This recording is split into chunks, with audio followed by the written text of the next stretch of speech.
morning. I'm going to turn things over to Lieutenant Nick Butler. Good morning. I'm Lieutenant Nick Butler. I'm the lieutenant of the Crimes Against Persons section of the Detective Bureau for the Sioux Falls Police Department. And I'm just going to talk a little bit about the homicide which occurred last night. So last night, September 5th, around 8:50 p.m., officers responded to the area of 1200 block of North Prairie Avenue for a report of somebody that had been shot.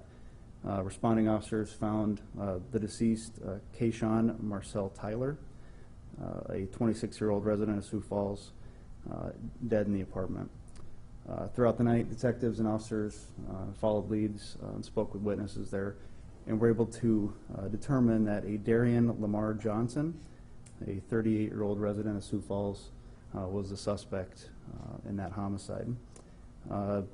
Officers put together an arrest warrant for Mr. Johnson, and around 5:40 a.m. this morning, September 6th, Mr. Johnson was taken into custody by the Sioux Falls Police Department SWAT team without incident, and that occurred in the 700 block of West Rice here in Sioux Falls.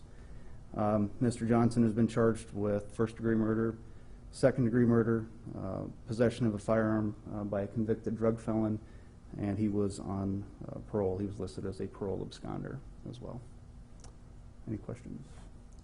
Did you find the weapon, recover it? They're still working on the search warrant, but I'm confident that we'll be able to find the weapon.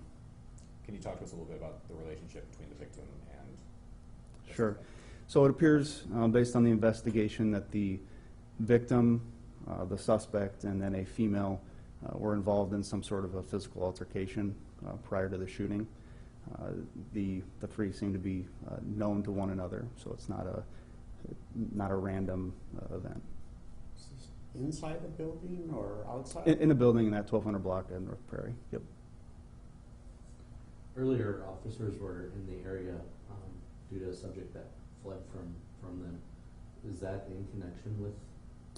So the initial crime, or the crime scene, happened in that 1200 block in North Prairie. The suspect left that residence and fled to another apartment building within the same area. So he did flee the scene initially, but was located a short distance away. So everyone knew each other, no threat or anything to the public? Correct. Do you have an approximate time period for how long it took for the suspect to surrender? From the time that the SWAT team started, or the negotiators started discussing that, I don't really have a specific timeline. We had a fairly good idea where the suspect was from the outset of this, but as far as how long they talked and that type of thing, I really don't have a good answer for you. There was a standoff involving SWAT before he was arrested? Typically, in these type of situations, when we have a homicide, obviously, there's a dangerous person that's at large, right?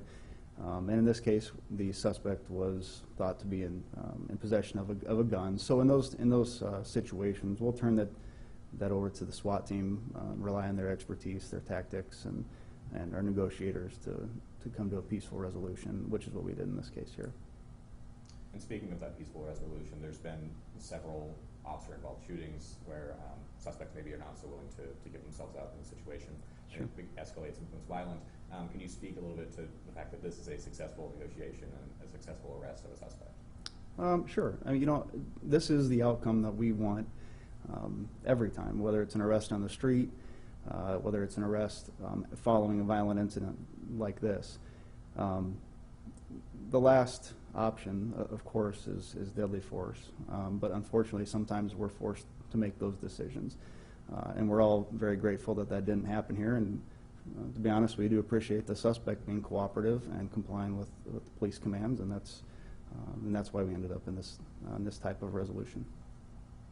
You mentioned that he was a parole absconder. What was he on parole for? I can't tell you. I'm not sure.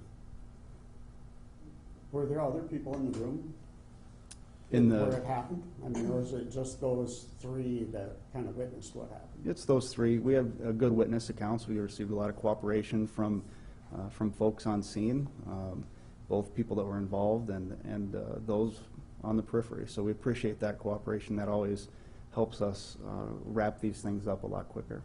What time was the SWAT team called out? Shortly after we had established where the the suspect was, but I don't have a specific time for you.